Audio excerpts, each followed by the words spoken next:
So you just bought a new sunscreen product, but was it worth it?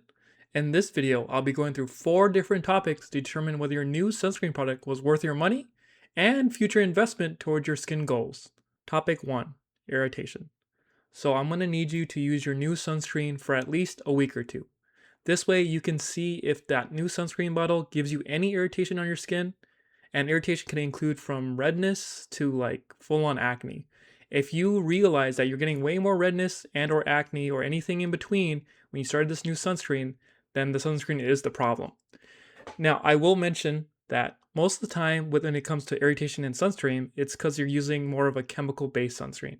Because chemical-based sunscreens go inside your skin to block UV rays, and that act of it going inside your skin, ruins the skin barrier and can cause acne for more sensitive skin and blemishes for a variety of skin types. So now, I want you to look at the back of your sunscreen bottle to see if it's a chemical sunscreen, because the way you can tell if it's a chemical sunscreen is that if the ending of the active ingredients ends in zones or oxates, you most likely have a chemical sunscreen. Now, if you get a lot of irritation, from these chemical sunscreens and you find that you do actually have a chemical sunscreen, I highly suggest switching to a hybrid or a full mineral slash physical sunscreen. And usually you can tell if it's a physical slash mineral sunscreen if it has zinc oxide or titanium dioxide on the back of the bottle. So I have a lot of friends that would never wear sunscreen because it just hurt their skin. Again, sunscreen should not hurt your skin. It should protect your skin. And if it's hurting your skin, it's most likely because you're using a chemical sunscreen. And you need to switch it out to a more physical, either the hybrid or the full-on physical sunscreen. Now, this is not the only factor that plays in whether your sunscreen is worth it, because topic number 2 can be equally as important, which is SPF rating. Now, I want you to look at your bottle to check what the SPF rating is. Most of the time, it's either 30 or 50, and most people don't really know which one to pick. And I'm going to say this now, it all tailors to your lifestyle. Now, SPF 30 is quite nice. It feels lighter, than an SPF 50. However, it does not block as much UV as SPF 50, which is granted because SPF 30 is a lower rating than SPF 50.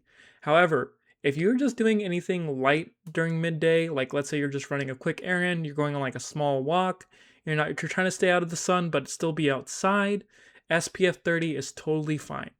Now, if you're having like a beach day where you're in the sun for long hours and you're just out and about in the sun midday throughout the whole afternoon, I would highly recommend SPF 50.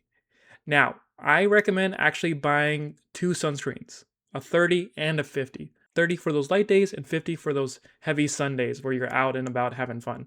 And since we talked about buying 2 sunscreen bottles and maybe using them interchangeably per day depending on your uses, this is where topic 3 comes in, which is pricing. Now, a lot of these sunscreens from a lot of different skincare brands, honestly, the active ingredients stay relatively the same and they provide the same amount of protection depending on what you have. You do not have to go to the fancy dancy sunscreen bottles you see in a bunch of ads.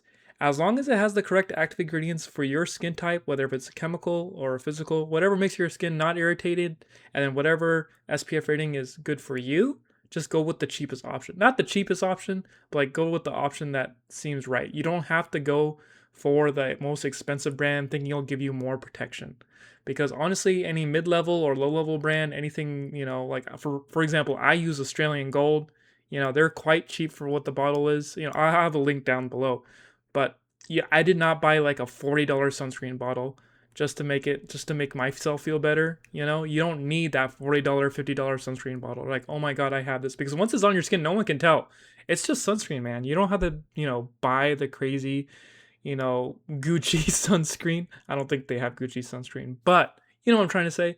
The active ingredients are all the same. It's all going to protect your skin. Just make sure it's tailored to something where you can afford and what is good for your skin. And if it is a lower price and providing the same value, you can keep buying it over and over and keep using it, which is what we want because we want to protect your skin from the sun. This leads all the way to topic number 4. Are you really using it? Now, there's a lot of people that do not want to use sunscreen. And I get it. It feels heavy. What's the point? You don't really see immediate results of using sunscreen every day the very next day. It's a very long-term game to protect yourself from photoaging and other skin conditions over time. Now, If you're not really gonna use this sunscreen, you gotta be real with me here. I'm gonna be real with you. I don't like wearing sunscreen. I wear it if I need to because I like protecting my skin. And maybe you're like, oh, I don't want to wear it. There are other things you can do. You don't have to buy sunscreen to be like, oh yeah, I bought sunscreen, but you're just gonna sit there. Do not waste your money like that. That just seems like such a waste. There are so many other ways to protect your skin during the sun. I actually made a video about this right here, so please watch it if you just don't want to wear sunscreen. If you feel like this new sunscreen you bought was not worth it to you in the end because it's just going to sit there and collect dust, just watch this video because there's definitely other ways to protect your skin during the sun and make sure those high UV rays don't destroy your skin and you can keep your skin healthy long term. And as always, thank you for watching and I'm proud of you.